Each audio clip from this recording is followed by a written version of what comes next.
Good evening. This is Debra V. Wilson. Not very far from Chicago. I'm in northern Illinois. It is the 25th of January 2017, and the time is 2200 hours and 40 minutes.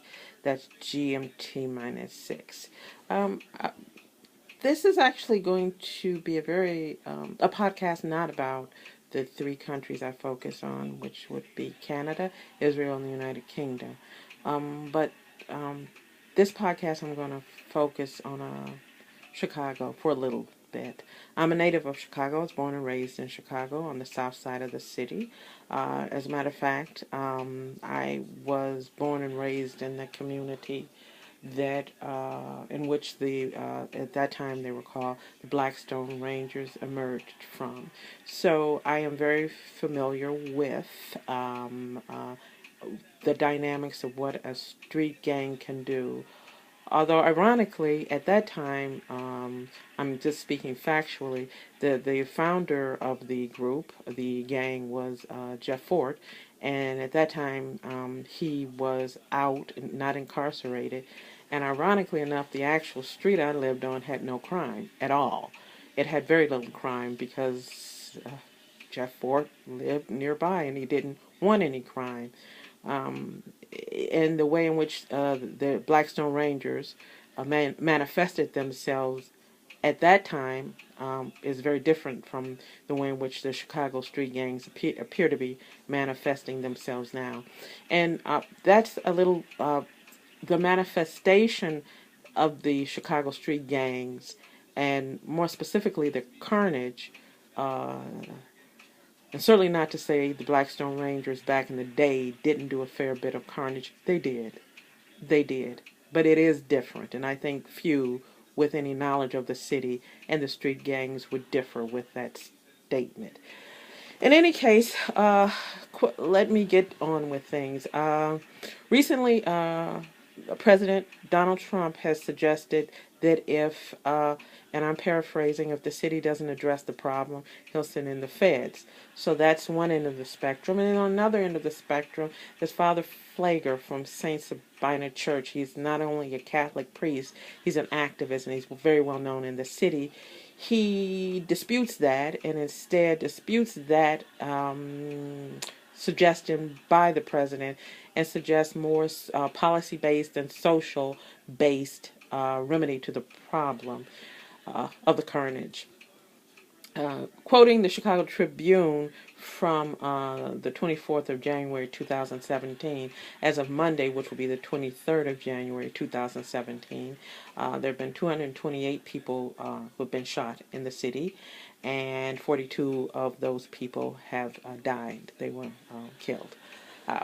So I don't have any answers, but I'm security, the body, what is security, how we define security, and how one component, one type of security impacts the whole that is what I'm looking at. In addition, as I said, Chicago is my place of birth. The approach the president has made is threatening, and I would think in the space that already exists in Chicago, one of hyperviolence and carnage, that his approach I would differ with. Although I would say that I do have to ask that in a city that's so plagued, particularly some communities, so plagued by violence, so much violence, what is the answer? In the long run, I would, without a doubt, agree with the narrative the Father Flager espouses. There definitely needs to be looking at the causes behind what is generating this level and sustaining and then allowing this level of violence and murder. What's sustaining it? And the fact that it keeps occurring, that you can do on Monday a weekly check of, I literally have in my Google search shootings in Chicago this weekend, and that every weekend something comes back, a number. The fact that the murders are sustained, the shootings are sustained, what's happening in Chicago society, what has happened to sustain that? Then on the other end of the paradigm, and if I look at Father Flager and President Trump being a paradigm, then on the other end of the paradigm, on Trump's end of it, then I would say the city's in a state of emergency. And whilst I would agree that there needs to be analysis done and there needs to be investigations done and there need to be an understanding of what caused the problem, the city's in a state of emergency. So if you look at it using the metaphor that I often do of the civil society as a human body, it's a catastrophic illness and an emergency and in a state and in need of emergency care. If you've ever been to the dentist or know someone that's been to the dentist and go to the dentist says you have a toothache, but I don't want to, the dentist, he or she says, I don't want to do anything until I take care of the inflamed tissue around the tooth. So I want to get rid of that infection and then deal with the tooth. So I want to calm the gums and deal with the tooth after I've calmed the gums. But then, of course, if you have some sort of emergency medical or dental, to keep the dental metaphor going, the dentist is going to deal with it immediately. Is that the point that Chicago's at? Does the city need someone to come in and calm the waters? So sustainable plans, social, policy, education, employment, legal, so those plans can be made and then put into effect and then hopefully be productive. But then I ask the question, I'm from the south side of Chicago. I was fortunate enough to have a middle class upbringing in a community that was overwhelmingly far from middle class. Nevertheless, it was typical of many communities many all black communities. We were under policed at the same time over policed. So what does that do to the psyche of the police if, for example, the president sends in the National Guard? To see more uniformed people with guns in a city that's already struggling with how it engages marginalized communities, how they engage with the state security apparatus. And what does that do to the psyche of the city if the only way we can deal with our problems is to a militarized answer, guns, more guns? But then again, I go back to my dental metaphor. How do you address the problems without calming the space? Then there's the other dynamic, which people don't like to think about, but when you look at the body that is society, part of that would be state-constructed security models. What does that do to the dynamics of the police? You don't care, you say? Well, that's the state security model. The local state security model would be the Chicago police. So what does that do to the dynamic having the feds come in and in essence saying, you can't do your job, you're not doing your job? I'm asking the question. By no means am I saying you should coddle the police. By no means. People choose to be police officers, and there should be a resilience and a rigorous nature.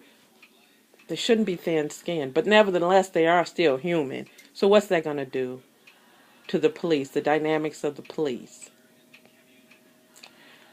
I don't know the answers, but when I saw the tweet, and before I saw it, I heard about the tweet from Donald Trump, President Trump. I don't know if he's wrong. I think his delivery was not good. My opinion, I would not threaten people who are already under threat. And that's in essence what he did with the tweet. But I can't honestly say that I'm on board with Father Flagers. I don't know. This running toll of murders in Chicago. What do you do? And I don't know the answer.